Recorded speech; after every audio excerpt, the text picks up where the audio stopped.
नमस्कार, मैं हूं अंजलि डोगरा। अजरा न्यूज में आपका स्वागत है। अब हमारी ये खास खबर।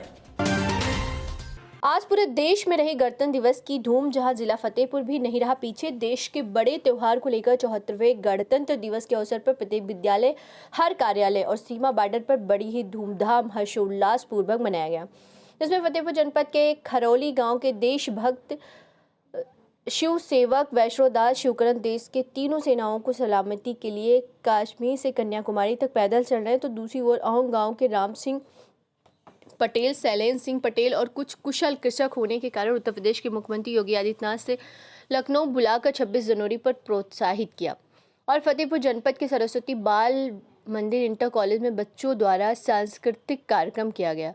और विजयपुर ब्लॉक के रामपुर प्राथमिक विद्यालय को तो सरकार द्वारा प्रोत्साहित करना चाहिए। यहाँ के अध्यापक और छात्र छात्राओं को सम्मानित करना चाहिए, क्योंकि इन बच्चों में जो टैलेंट और हुनर, पढ़ने पढ़ाने की कार्यशैली है, वो बिल्कुल प्रशंसनीय है। और खागा कोतवाली नगर पंचायत अमर शहीद ठाकुर दरियाव सिंह स्मारक स्थल पर 26 जनवरी राष्ट्रीय पर्व गणतंत्र दिवस मनाया गया। और सरस्वती बाल मंदिर इंटर कॉलेज खागा में छात्र छात्राओं ने सांस्कृतिक कार्यक्रम प्रस्तुत किया और कमला बालिका इंटर कॉलेज में छात्राओं ने धूम मचा दी। यह देख प्रबंधिका मंजू पांडे ने खूब सराहा और 2 छात्राओं को पुरस्कृत भी किया।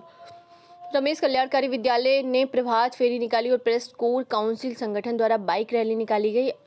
RJS कॉन्वेंट विद्यालय के प्रधानाध्यापक विनोद कुमार सिंह ने पूरे अध्यापक और अध्यापकों की मेहनत जितना बच्चों को पढ़ाने में कहते हैं, उसी तरह बच्चों को स्वास्थ्य को लेकर समय समय पर सांस्कृतिक कार्यक्रम आयोजित करते रहते हैं, जिसमें 26 जनवरी राष्ट्रीय पर्व गणतंत्र दिवस पर तो छोटे बच्चों ने धूम ही मचा दी। आप देख रहे हैं अजरा न्यूज खागा से संजय पटेल की खबर।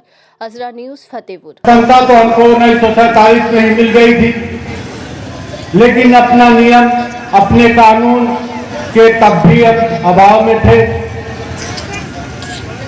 हमारे कुछ शहीद लोगों के कर कमलों से जो हमको शहीदी मिली, वो स्वतंत्रता मिली, उसके लिए हम उनके आभार व्यक्त करते हैं। 26 जनवरी, 15 अगस्त के कार्यक्रमों को तमाम हम लोग करते रहते हैं, लेकिन उनके साथ शिक्षा बहुत जरूरी है। अगर शिक्षा हमको नहीं है, शिक्षा के अभाव से है, तो हम कुछ भी नहीं कर पाएंगे। सोच नहीं लाएंगे कि वो क्या सोचता है।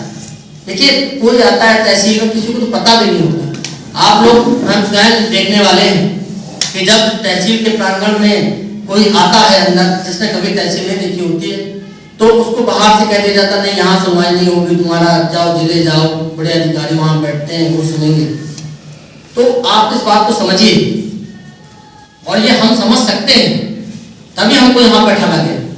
तभी आप लोग, जब तक ये समानुभूति नहीं आएगी आपके अंदर, आप सोच नहीं सकते दूसरे की तरह। आप भी कभी आप जाए तो आप जिस गांव में रहते होंगे, आपको कभी लगता होगा, कभी बस्तियां घूमिए, देखिए, तो आपको अंदाजा हो जाएगा कि लोगों को कुछ उनकी कोई समस्या नहीं है। उनको अपनी दाल रोटी से मतलब है। जब दाल रोटी की कोई उनकी समस्या आती है तो वो लेकर आते हैं। उनकी जमीन जब उनसे छीनी जाती है तब वो तहसील की ओर भागते हैं। जब कोई दरोगा उनको सुनता नहीं, कोई मार देता है, तब वो भागते हैं। अगर हमें ये मौका मिला है, अगर हम ये कर सकते हैं, अगर ये हम सोच सकते हैं, या अगर हमारे हाथों से ये शुभ काम हो सकता है, किसी का काम, जैसे ईश्वर को हम क्यों मानते हैं। और अच्छे अच्छे पदों पे हैं यहाँ के पढ़े हुए बच्चे बच्चियाँ। मुझे बहुत गर्व होता है कि इस छोटे से जनपद के बच्चे, छोटे गांवों के बच्चे अच्छी पोस्ट पे जा रहे हैं, अच्छे स्तर पे जा रहे हैं।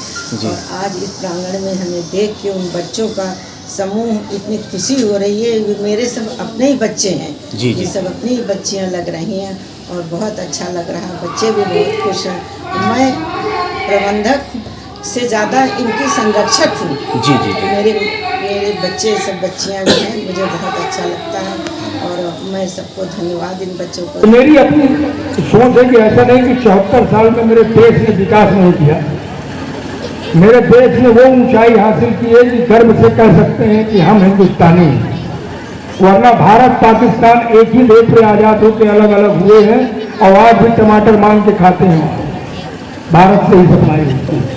तो मेरे देश में, मैं अपने देश की पुरस्कार को सलाम करता हूँ कि मेरे देश ने तरक्की किया है, चाहे वो विज्ञान के क्षेत्र में हो, खेलकूद के क्षेत्र में हो, सामरिक क्षेत्र में हो, आर्थिक क्षेत्र में हो, सब जगह किया है। लेकिन कुछ चीजें जो मैं महसूस करता हूँ, मैंने कहा ना कि बच्चों के विषय की बात नहीं है, लेकिन अभिभावकों के विषय की बात है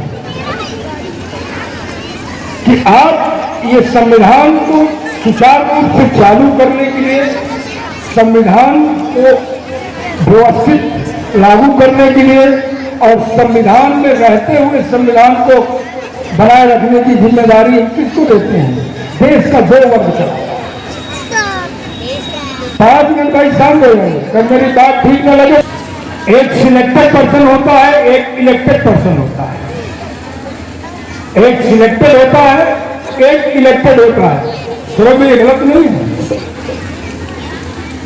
सिलेक्टेड का तो क्वालिफिकेशन पे है, जिसको हम आईएएस कह सकते हैं, पीसीएस कह सकते हैं, आईपीएस कह सकते हैं। ये कानून की रक्षा के लिए होता है।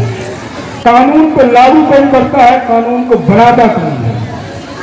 इलेक्टेड पर, जिसका कोई क्वालिफिकेशन नहीं है, वो कोई भी हो सकता है। अंगूठा छाप भी हो सकता है, पीएचडी वाला भी हो सकता है, मार्कशीट न मिलने वाला भी हो सकता है। जो सारम नियंता ने बनाया वो केवल एक ही था, जिसको आर्यावर्त के नाम से पूरा विश्व जाना जाता था।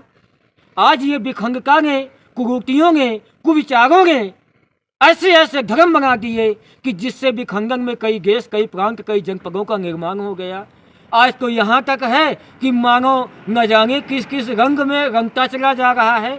उन चीज़ों से हटें, आप एक में ही आएँ कि जन्मा ना कोई हिंदू मुस्लिम, जन्मा ना सिख ईसाई, जन्मा है मानव धरती पर, मानव बन मेरे भाई, मानव बन मेरे भाई। कि अमर शान पहचान हो माँ तुम्हारी, ये बलिदान कर जाए तन बन पुजारी। गंगा और यमुना में सरयू के जैसे चले संग नाम तुम्हारे हमारा। जय वीरों की जननी, जय कर्मी की धारा, तुम्हें मातृभूमि नमन है हमारा। जय माता की, जय भारत माता की जय। हमने हमारे जो परम सम्मानित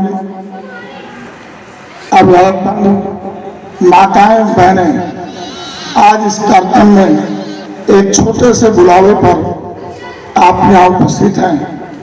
मैं आपका विद्यालय के अध्यापकों की ओर से हृदय से आभार व्यक्त करता हूँ। आशा करता हूँ कि आप सदैव आपका स्नेह और प्यार इस विद्यालय को मिलता रहे। तो ये थी हमारी खास खबर। मेरे यानी अंजलि डोगरा के साथ दिख रहे अजरा न्यूज। सब्सक्राइब करें हमारे चैनल को। धन्यवाद।